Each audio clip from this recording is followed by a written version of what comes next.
그러면 박사님 그때 총에 맞아서 잡히게 됐다는 거를 저도 다른 어떤 방송 프로그램을 통해서 알았는데 네. 총 그래도 어디 맞으셨습니까? 종아리 맞았어요. 장단지. 다행히. 어떤 사람들은 그걸 물어봐요. 뭐 총 맞으면 느낌이 어떠냐고. 근데 진짜 느낌이 어떠시던가요?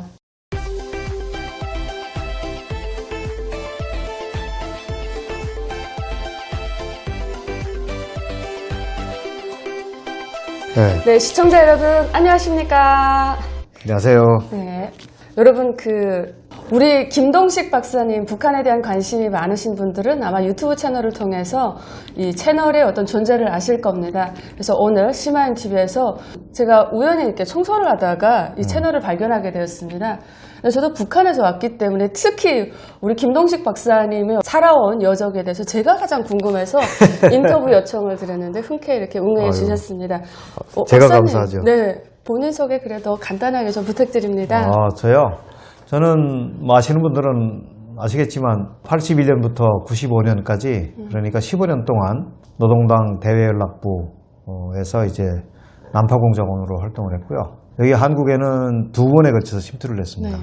90년 5월 달에 들어와가지고 6개월 동안 이 대한민국을 휘젓고 돌아다니면서 공작 임무를 수행을 했고, 그 당시에 노동당 정치국 후보위원이었던 이선실을 접선해서 평양까지 안전하게 데리고 가는 임무. 그 다음에 이 국내에다가 요새는 종북 좌파라고 그러는데 네. 그때는 그냥 운동권 인사라고 그랬어요. 네. 그런 사람들 2명을 포섭을 해가지고 간첩망 2개를 만들어 놓고 그렇게 이제 하고 복귀를 했죠. 그래서 북한에 가서는 저희가 한 일이 저는 몰랐지만 네. 굉장히 좀 큰 일이었던 것 같아요. 대한민국에서 어쨌든 살아가고 있는 젊은 세대에게 북한에 이렇게 포섭을 해가지고 북한을 따르라라는 어떤 그런 연락 체계를 구축하는 일을 했으니까. 물론 그게 당연한 거고 그 외에 뭐 이선실까지 다 데리고 갔으니까 바로 일주일 만에 공화국용칭호 국기훈장 1급이 나오더라고요. 공화국용칭호를 받으면 공작원들 같은 경우에는 차관 대우를 해줘요. 그래서 거기서 5년 동안 차관 대우라고 해봤자 사실은 저희가 평소에 봤던 공작원 대우보다 뭐 조금 좀 나을까? 이렇게 먹고 사는 거는. 근데 어쨌든 그걸 받으면서 살다가 95년 9월 달에 다시 2차로 난파가 됐습니다. 그때는 또 임무가 똑같아요. 기존에 난파된 베테랑 공작원, 고위급 공작원을 접선해서 다시 데리고 들어와라. 그 다음에 또 운동권 애들 포섭해가지고 간첩망을 만들어라. 제가 그 당시에 데리고 가려고 했던 사람은 스님으로 위장한 간첩이었어요. 이 양반은 북한에서 조선노동당 중앙위원회 위원, 최고인민회의 대의원. 그 스님이 원래 북한 사람이었군요. 아니 원래는 남한 사람이에요. 남한 사람. 남한 사람인데 6.25 때 그 북한으로 월북을 해서 북한에서 아들, 딸 7남매 낳고 평양에서 살다가 이제 공작원으로 스카웃 돼가지고 70년대에도 여러 번 나왔다 갔고 굉장히 베테랑이에요. 그래서 80년에 이 사람이 난파가 됐는데 스님으로 위장하고 그래서 그때 당시 들어와서 한 6개월 만에 잡혔어요. 잡혀가지고 전향을 했고 저희는 이제 그걸 모르고 이제 내려왔고 그래서 그 사람을 데리고 가는 게 1차적인 임무였고 그 다음에 또 운동권 그때 당시에 뭐 386 잘 나가는 사람들 요새 뭐 이름만 들어도 다 잘 아시겠지만 우상호, 이인영, 허인회, 하문경 뭐 이런 사람들 그 외에도 뭐 광주에도 운동권 있었던 사람들도 있고 이 사람들 포섭해서 간첩망을 구축하는 거였는데 어쨌든 들어와서 2개월 동안 하면서 잘 포섭이 안 됐어요.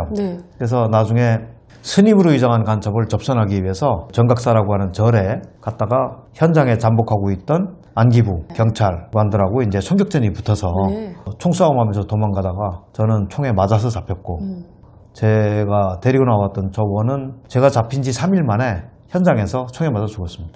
그러면 박사님 그때 총에 맞아서 잡히게 됐다는 거를 저도 다른 어떤 방송 프로그램을 통해서 알았는데 총 그래도 어디 맞으셨습니까? 종아리 맞았어요. 장단지.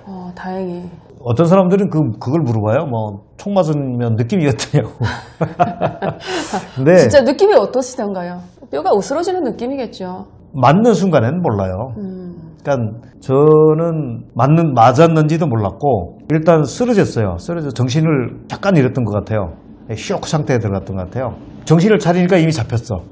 워낙 저희하고 경찰관들하고 거리가 한 15m 정도밖에 안 됐어요. 그 막 총 쏘고 막 난리가 났었는데 정신을 차리니까 이미 잡혔는데 잡혀가지고 이제 호송을 하면서 차에다 이렇게 태우는데 걸어가야 되잖아요. 네, 왼쪽 종아리에 맞았는데 왼쪽 장단지에 맞았는데 왼쪽 다리가 없는 것 같아요. 그냥 힘이 하나도 없어요. 그냥 다리가 없으면 어떻게 돼요? 그냥 쓰러지는 거지. 뭐 없으면 이렇게 한 발로 없다는 걸 알면 한 발로 가면 되는데 넌 다리가 분명히 있는데 힘이 없어. 그래서 탁 쓰러지고 그때도 총에 맞았는지는 몰랐어요. 그 다음에 이제 나중에 차에 타고 가면서 보니까 이 종아리 밑으로 바지가랑이로 이제 뜨끈뜨끈하게 뭐 흐르더라고. 그래서 보니까 여기 상처가 입었나? 나중에 경찰서에 가서 부여의 의사를 불러가지고 처치를 했는데 총에 맞았다고. 그래서 알았어요. 그 북한에서 난파된 어찌 보면 공작원이잖아요. 북한 같으면 엄청나게 때렸을 것 같은데 처음에 딱 들어와서 야 이건 진짜 얻어맞아 죽는구나 이렇게 죽겠구나라는 어떤 두려움은 없으셨습니까? 그때는 그런 두려움은 없었어요. 그러니까 여기는 또 그 전에 이제 민주화가 됐기 때문에 그 후에는 그렇게 이제 인권 유린이나 그런 게 없었죠. 그래서 때리지 않을 거라는 어떤 확신은 있으셨던 거예요? 그런 거는 무서운 게 없었어요. 그리고 저는 이미 쉽게 얘기하면 간첩으로 왔기 때문에 잡혔으니까 그냥 북한처럼 생각하고 이제 난 죽겠구나. 죽이겠구나라고 생각을 했고 난 포기하고 살았어요. 그냥. 그러면 들어와서 그렇게 조사를 받으면서 어쨌든 중앙이든 국정원이든 쭉 올라가서 조사를 받았을 거 아닙니까? 신사적으로 조사하던가요, 그래도? 신사적은 아니죠. 신사적은 아니죠. 세상에 간첩한테 신사적으로 웃으면서 이렇게 했어 하고 물어보는 데가 어디 있어요? 전 그래도 민주국가고 웬만하면 인권을 보장한다 이러니까 안 때리고 인권 보장하고 좀 이렇게 강압보다는 엄하게 조사를 하죠. 엄하게. 그런 건 당연히 엄하게 조사를 해야죠. 엄하게 조사 안 하면 안 불 거 아닙니까? 엄하게 조사해도 뭐 안 불죠. 안 부는 거예요.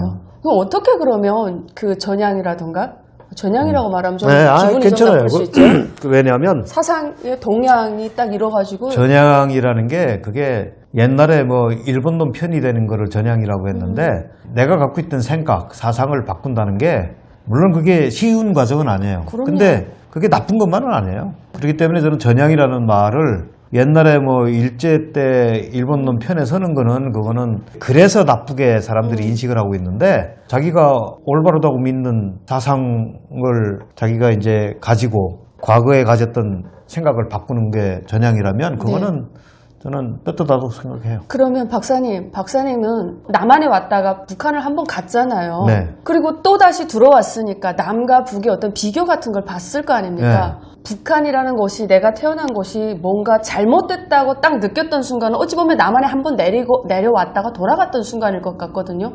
그럼 이번에 이렇게 잡혔을 때 그때 어떤 계기를 통해서 전향 나는 한국에서 살아야 되겠구나 라는 생각을 하게 된 어떤 계기가 있으십니까? 사실은 제가 국정원에 잡혀서 조사받은 기간이 놀라실 텐데 3년 반이에요. 3년 반 동안 제가 조사도 받고 감옥에도 있고 그러면서 있었는데 처음부터 제가 전향을 한 건 아니에요. 왜냐하면 저희 부모 형제 가족이 북한에 있었기 때문에 그 가족을 생각해서 할 수가 없었죠. 제가 95년 10월 24일 날 체포가 됐는데 12월 달에 12월 며칠인지 정확히 기억이 안 나는데 12월 19일인가 기자회견을 했어요. 내외신 기자회견을 국정원에서 회의실에서 이제 했는데 지금도 생각이 아주 생생한데 여 기자가 그때 MBC 김은혜 기자일 거예요. 일어나가지고 전향을 했냐고. 그래서 내가 대답을 어떻게 했냐면 나는 지금 내 생명이 앞으로 죽을지 살지도 모른다. 근데 무슨 전향 같은 소리를 하냐. 그랬는데 그 결정적인 계기가 언제냐면 그로부터 2년 후예요. 2년씩이나 걸렸습니까? 그러니까 갈등을 했죠. 계속 갈등을 하는데 심정적으로는 북한이 나쁘다는 걸 이미 알았어요. 왜냐하면 93년도, 94년도에 제가 평양시에 있는 평양신발공장 당비서 6개월하고 평양시 동대원구역당 조직부장을 6개월을 했어요. 그때 내가 1년을 노동당 고위 간부를 하면서 북한이 잘못됐다는 걸 다 알았어요. 야, 이게 과연 인민의 나라인가? 내가 이때까지 배우고 체험하고 경험했던 좋게 생각했던 나라가 이런 모습이었나? 실체가 이런 거였나? 라고 생각하니까 이 구체적으로 얘기를 하면 좀 긴데 생각하니까 막 화가 나는 거예요. 밑바닥을 경험해 보니까 네. 그때 알게 되신 거죠. 내가 이런 나라를 위해서 목숨까지 바치고 남조선을 왔다 갔다 했나? 그 옆에 있는 애들은 그렇게 안 하고도 잘 사는데. 그래서 그때 굉장히 환멸을 느끼고 회의감을 느꼈어요. 그래서 그때 어느 정도까지 생각을 했었냐면 이 나라를 엎었으면 좋겠다. 이미 북한에서. 예, 우리는 이제 쿠데타 하는 그런 것도 다 배웠거든요. 네. 그래서 이 쿠데타라도 하시면 좋겠다. 근데 내 옆에 나는 무절장군이야. 한 명도 없는 거야. 나 혼자예요. 권력이 없죠. 내가 사단장쯤만 된다면 진짜 한번 하고 싶은데 없어. 그래서 그때 무슨 생각을 했냐면 그러면 어떻게 해야지 앞으로 내가? 그러면 나는 이 나라를 떠나야 되겠다. 떠나는데 남한으로 오는 건 아니고 그 당시에는 뭐 남한으로 가면 이제 우리 가족 다 작살나니까 해외 공작 쪽으로 내가 방향을 틀어야 되겠다. 그런 생각을 하고 있던 찰나였고 그 경제난의 원인도 제가 다 알아요. 내가 나가서 다 분석을 다 해봤어. 그래서 이 나라는 이제 가망이 없는 나라다. 희망이 없는 나라다. 그런 생각을 하고 그 와중에 침투 인구가 떨어졌어요. 네. 그래서 저는 내가 해외를 가더라도 당당하게 가야 되겠다.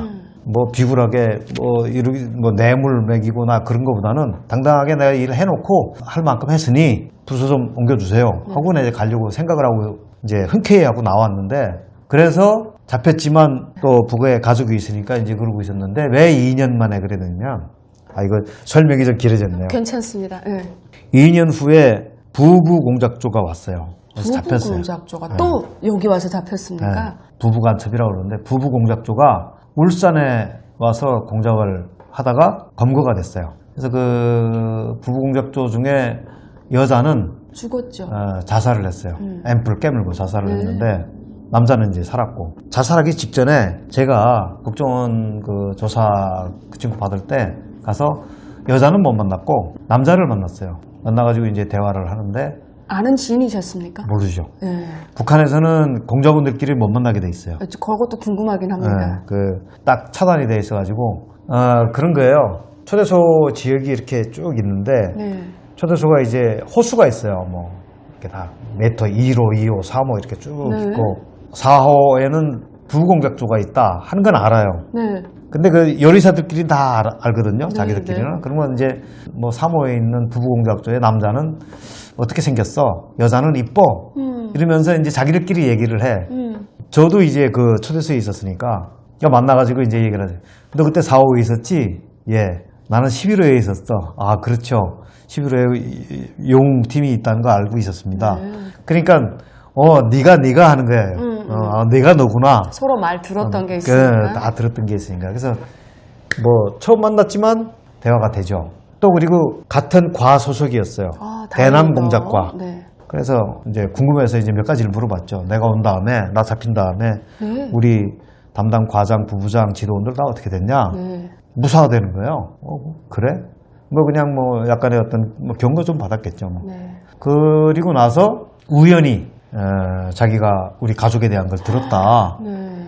그러는 거예요. 그래서 어떻게 들었냐 그랬더니 과장네 집에 갔다가 부인한테 들었다는 거예요. 자기 와이프가 그 부인한테 들었대. 네. 그러면서 우리 가족이 다 숙청됐다. 그거를 딱 듣는 순간에 사실은 공작원들은 내가 만약에 잡혀서 배신을 한다든지 하면 우리 가족이 숙청될 거라는 거는 그냥 상식적으로는 이해는 하고 있어요. 네. 근데 옆에서 누가 그렇게 됐는지는 본 적도 없고 또 그런 거에 대해서 얘기를 해주는 사람도 없기 때문에 증명할 만한 그런 거는 없었어요. 근데 이 친구가 2년 후에 온 친구가 우연치 않게 그 얘기를 듣고 와서 얘기를 해주더라고. 네. 그 얘기를 듣는 순간에 이젠 내가 생각을 바꿔야 되겠다. 허탈하죠. 그것 때문에 2년을 버텼는데. 사실은 조금 미련을 가졌던 거는 저도 이제 바보 같은 생각일지도 모르겠지만 저는 제가 손을 들고 자진해서 경찰서에 찾아가 자수한 것도 아니고 네. 손 들고 하는데 반항도 안 하고 그냥 손 들고 그냥 잡힌 것도 아니고 진짜 그때 당시에 경찰관이 총 겨누고 총 대고 꼼짝마 손 들어 했는데 내가 손 드는 척 하면서 총 꺼내가지고 저는 반항을 했거든요. 그리고 가려고 하다가 결국 초에 와서 잡혔는데도 가족은 그렇게 되니까 이게 뭐지? 이건 아니지. 그래서 기존에 생각하고 있던 그 부분도 있고 현실적으로 가족도 다 그렇게 되니까 더 이상 저쪽에 대한 자그마한 미련도 없어진 거죠. 없어져버린 그래서 안 되겠다. 대신에 전향 정도가 아니라 저는 저 체제가 잘못됐기 때문에 저 체제는 전 망해야 된다. 그런 생각이 그냥 확 들은 거죠.